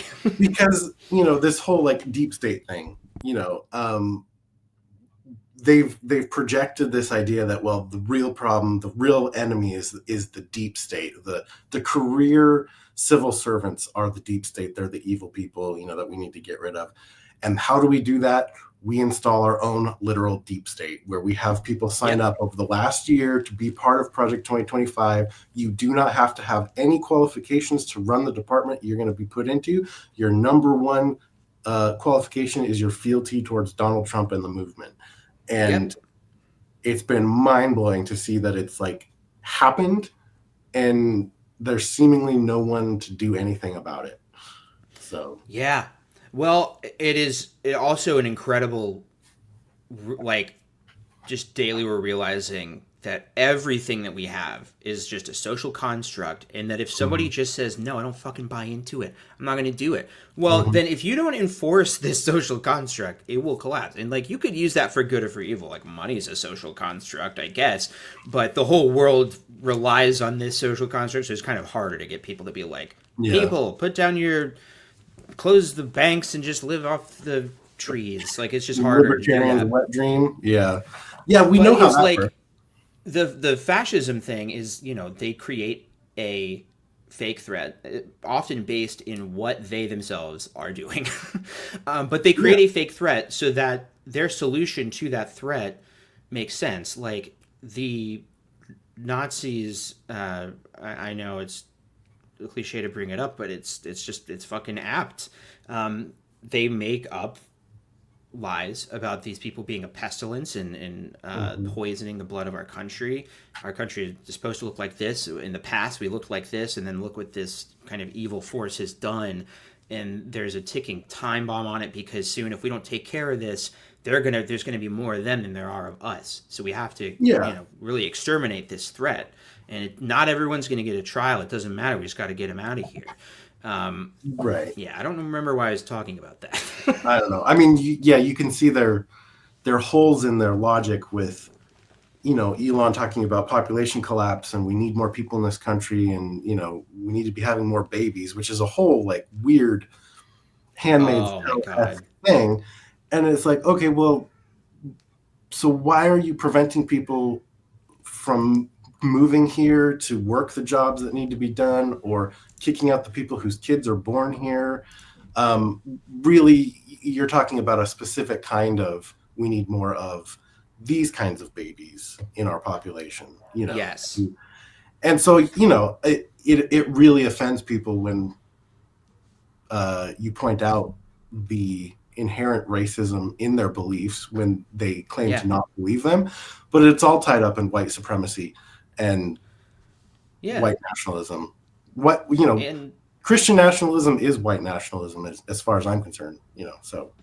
Oh, absolutely. I totally agree. I mean, it's all aiming for the same goal, and it's what makes these sort of atheist, thinker people end up in bed with the people who they used to make their bread and butter criticizing. And it's because, well, they've fallen down this same eugenics rabbit hole, essentially, and there's like either from a pseudoscience angle or a religious angle, that there needs to be some pure race. And so we got to get rid of all these impure races. Yeah. More white babies, obviously. Well, this is a good time to remember that as they are rolling out these bizarre incentives for American women to have more babies, such as $5,000, which will help with, I don't know, the anesthesia, maybe. If you want to know what the bill was for our son being delivered? Oh, tell me. $73,000. Fuck. Oh my God. That's so bananas. I mean, when I was in the hospital for 5 days, it was well over $100,000. Yeah. With insurance. That's it truly is it's a banana. How much could it cost, Michael? $10? What, 5,000? That's $1 million to them, right? They can have 5 kids per $1,000. But yeah, that natalism shit is really fucking weird. But that is another thing that Nazi Germany did, and they incentivized these birthing programs, and even created these Medal of Honor programs where you'll get a bronze medal if you have 5 kids, and silver if you have 8 and 10 or more. Yeah. It was just a thing. And if you allow yourself to align on these narratives, you will inevitably go down the dark path. Mm-hmm. Like in Rogue One, we were talking about earlier. Yeah, we genuinely live in a fake country. What is happening? Well, that's what gives you hope on a other than your kid, on a global level? Is there shit you're seeing that's hey, that's cool, I'm glad to see that's happening, even if it's just well, he's old, he'll probably die in his sleep soon. It's tough these days, because I mean, there's assaults on our society from all different angles right now in the United States. I guess one thing that's a little hopeful is, it's going to piss off some exJW friends of mine, but to see some other parts of the world reject what America has fallen into, particularly with Canada and Australia right now, are rejecting this right-wing fall. I mean, the rise of the right wing has been rising all around the world, and I think some people are waking up to what they're seeing in America and be like, ooh, maybe we don't want to go down that path. That's been really good too. The seeing Canada and Australia recently reject the MAGA adjacent party, Germany, the ADL being labeled a extremist group. I think there's a universe where that backfires and makes them seem like they can weaponize an oppression narrative, but I don't think so. I think it will just end up making it socially unacceptable to be associated with that. But yeah, I've also been really happy to see, this is hard to articulate, but the bullshit corporate type Democrats, they're really being read for filth, and even the most normie of normie liberals is really done with Chuck Schumer types, and Gretchen Whitmer just instantly plummeted in popularity the instant she bent the knee to Trump, even rhetorically a little bit at all. And meanwhile, the people who are doing really well in galvanizing people is yes, AOC and Bernie, but also Van Hollen, a guy nobody had ever heard of until he did something brave and went to El Salvador and Jasmine Crockett's great, and like JB Pritzker being very like vocal. I find that like people choose their leaders. And the issue with our democracy, I think, is that we did have a system like where the Democrats did feel like, no, these kinds of people aren't allowed in the party or whatever. But I just Yeah. feel like people are sick of that shit. Yeah. And if all of these like if people can kind of see through that corporate focus group tested kind of milk toast politician, I think that's good. Yeah, I think one of the best things that seems to, I mean, I hope it just continues is, class consciousness is kind of, Yeah. at the forefront of the conversation. I hope we don't lose that. I hope that conversation keeps going. Yes. Because that's kind of the heart of everything, you can't really, I can't say that I know enough to boil it down to that, but it really feels like that's at the heart of everything. And Yeah. I hope that there can be some progress forward without what usually happens throughout history is it has to get violent first. Yeah. So Yeah. that's Hopefully what we I'm don't have to scared go to of, war. where we're heading right now. But man, would it be just great if we could bypass that and make some choices that are, I mean, how no. I don't know. So Yeah, I think that like oligarch. Oh, this is about JB Pritzker. Hey, listen, we need somebody with money over here on our side because there's a lot of money on the other side. isn't it funny though, like the projection thing again, just to go back to that. Yeah. I don't even know who the hell George Soros is, but he's like the main character in the mind of every Republican. Yes. And yet they literally have, Elon Musk and Peter Thiel and Curtis Yavin and all these people like who are literally doing what they claim the other side does. And yeah, it's just crazy. Yeah, no, I think that's absolutely true. And I am with you that like the class consciousness thing is the most important. And that's why, although I get into politics on this channel, like I mostly care about it from a standpoint of like people who are being excluded versus like included in society. Like I really like the fact that we were in this group that demonized LGBTQ people. That feels like a wrong that I want to right, and I think that empathy is ultimately the thing that broke through, and it is, of course, one of these things that the right is now talking actively against, just the concept of empathy. Yeah. But I think that's true, and I believe anybody here would tell you that the thing that meant the most to them when they were waking up was just watching people's stories, seeing that the people that you thought were scary apostates are real people. Yeah, when you finally are brave enough to make your post on Reddit and you see this outpouring of understanding and care and concern from people who've been there, that's huge. Yeah, and so in my ideal world, I would live in that cottage we were talking about earlier with the Ursos, and I would just like make little videos and write my stories, and that would be it. So I don't really care that much about economics and stuff, and so I never really feel all that well equipped to talk about it. But I do think that it is all about people on top convincing people on the bottom that they need to fight each other instead of them. Like it is not. Yeah. I really think that most people, if you were able to, like you said earlier, strip out all of the words that have become politicized and talk to them in some shared language that we could access, it is really not left versus right. It's up versus down. Yeah.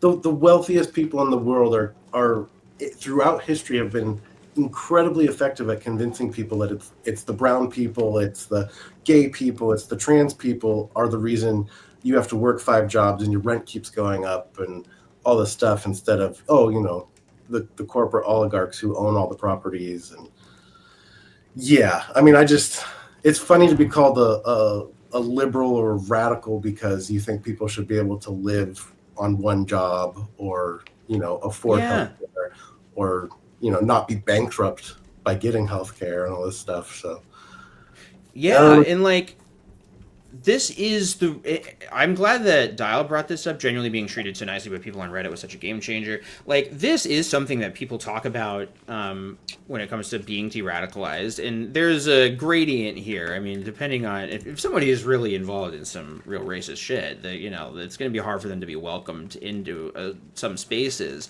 But I do think like that is why I'm trying to kind of mitigate that tendency I have when it comes to just like my online posting brain of just calling somebody a dumb piece of shit if they annoy me, because I'm like, I don't know if being nicer is really gonna matter, but I feel like it does. I just feel like it does usually. Like, every time you kill somebody with kindness, you feel better about yourself and you have the upper hand. Like, one of the reasons why I've been kind of obsessed with watching these interviews of Elon Musk is because there's always a moment where he loses his shit and thinks that the audience is going to be on his side, but they're not, because he's a little bit outside of his immediate bubble. And I think unexpected reactions, like, they throw people off guard. Like, if somebody says something racist to you, like, don't just brush it off. Like, say what you really feel about it. Yeah. Because they're not expecting it. Like, they want you to be comfortable with Yeah. their shit, and especially in Jehovah's person. Witnesses. Especially in person, I would say. Like, In person, yeah. It's really hard. It kind of hits you sideways. Like, whoa, did they really just say what I think they said? And to reach a point in life where, like, oh no, I'm not okay with what you just said right there. And especially in person, I hope can make a bigger difference to some people, because online life isn't real life, and it's a little different. I want to tell you I guess there's one cool thing that I saw recently that I've been that's brought some enjoyment recently. Yes. I'm getting ready to like officially leave Twitter for like, I don't want to go to that website anymore. But in the last week, I was waiting for this Washington bill stuff to be over, because I have to keep, politely asking the people that I might sometimes offend to, like, hey, send an email to help us get this bill through, Right. Yeah. But I have loved in the last week, I think it's Atheist Girl on Twitter has been asking Grok, Elon Musk's AI, which was specifically created to appeal to conservative right-wing views. She's been asking it questions, and it's completely blowing apart the MAGA narrative by being factual. And it's just, it's pure joy to watch the meltdowns that happen from that. And AI is a whole nother topic, but it's kind of cool to see one that's that was built for a specific purpose actually spitting some facts. So yeah, I love that. I think, like, seeing like their tools of destruction just like turning on them is always great.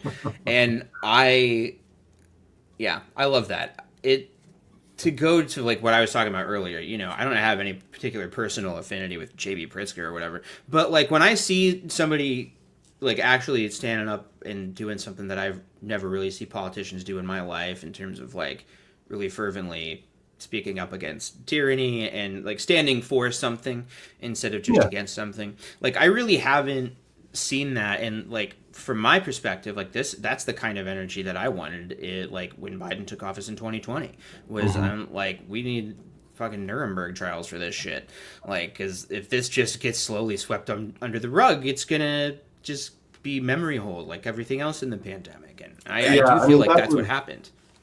Yeah, that was one of the biggest disservices to the country, is the complete lack of consequences for people who did one of the most shocking things in our recent history. Like, I will never forget, like, just my jaw dropping watching on PBS NewsHour's live YouTube stream what was unfolding on that day. And it's like, man, now the people who did their civil duty are being fired and targeted for doing the right thing back then, in terms of, like litigating and bringing charges against those people for the crimes that they committed. And now we're, the whole world's flipped. So. And it's really like, and like, in my opinion, like, Merrick Garland, war criminal, put him in jail for just gross negligence. I don't know.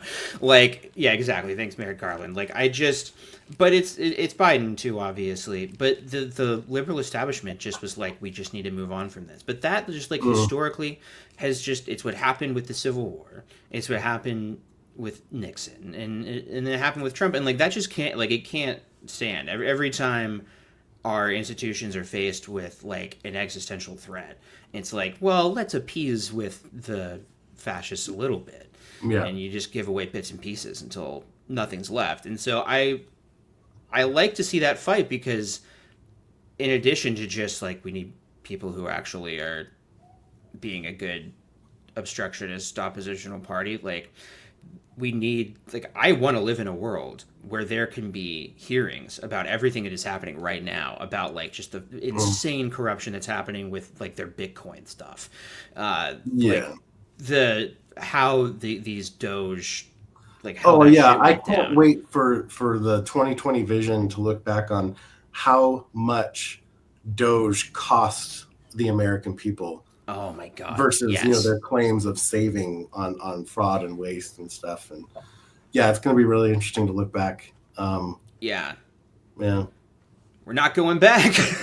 Remember that. and I think it's really weird to be in a position too where it's like, I'm new to politics. I've only voted in one election now because of being a good JW and not doing that stuff. Yeah. And yeah, it's really disappointing to see, like, yeah, we don't have good options. I mean, we're kind of stuck with a two-party system, but man, it would be nice if at least one of those parties actually tried to govern well. And I think that's kind of a difference I see between the right versus left is, we're free to criticize the Yes. people on our side. Like, where the hell is anybody who's competent and can show some leadership? I don't know where. Oh yeah. So. Well, that's the thing. Like, some people want to like accuse the left of being a cult. I'm like, really? Who's my fucking leader right now? I'd love one, honestly. There's none. That's my I think that every time that comes up. Yeah. Yeah. Like, okay, what are my holy books? Oh, they default to whataboutism about Biden. Like, what? Who gave you the impression that I ever cared about Biden? I cared about Biden in the sense that there was at least some civility that returned to the office of, the highest office in the land. Yes. He wasn't just a complete, utter asshole as a human being. Yeah. So there was that. I was glad to see that come back, but they can only accuse us of having like the Fox News cartoonish version of like what they say the left is, which like the idea that there was ever that much enthusiasm about Biden within the Democratic Party is just wrong. Like, it just wasn't true, and like that's all on his shoulders for choosing to run again. Like, I unfortunately think his handlers. Let's put them in Nuremberg too. Let's talk to them a little bit about how the hell they didn't make him step down. But it's like, he was not that popular going in. He was not a lot of people's first choice, but we held our nose. People were under the impression he wouldn't run for the idea that there was just like a cult of personality around Biden, like, well, maybe literally in the White House, directly in his inner circle, but not in the party. I only ever heard criticism of him. It's really weird. But we probably should wrap it up. We've been going for probably 2 hours, and I don't even know what we're talking about. But thank you for rambling in desperation with me and listening to me try and remember books I've read at you. And also legitimately thank you for all of your hard work. Thank you. Washington. And thanks to you and other people who covered it, and anybody in your audience who ever submitted an email or signed in on the bill. All of that helped fight the opposition we were facing. So I really hope this has an impact. I don't want to get off on the rail again, but I really think it's a good law to have on the books, and I think it'll make a difference. So, yeah, absolutely. Well, we appreciate it for everything you're doing. thanks for answering my hard-hitting questions about how you balance work and family. And I can't wait for clips to be used on other channels. It'll be fun. No. I don't even know. I don't know what you're talking about. I mean, Yeah. first of all, I always forget to play it until the very end because it's right next to the ending clip. It's difficult not to take sides in politics. It's very difficult because we are aware of the issues. It's difficult to not take sides. It's difficult. We gave in to temptation. All right, thanks everybody. Here's Elon laughing to. Sign up for Patreon. You'll be able to watch a preview, a much more polished preview of my next video, like the first 38 minutes or so of it, and I'm really proud of it. Until it's the best ever, grading on the scale of me, then I won't release it. But we're getting there. Bye. Listen, no.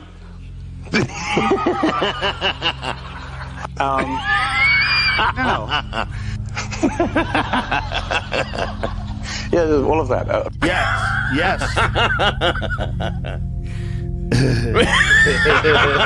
What are you doing? What do I like? I'm obsessed. And I'm stuck talking to you. Weirdo. Now, what's next? People are so mean online.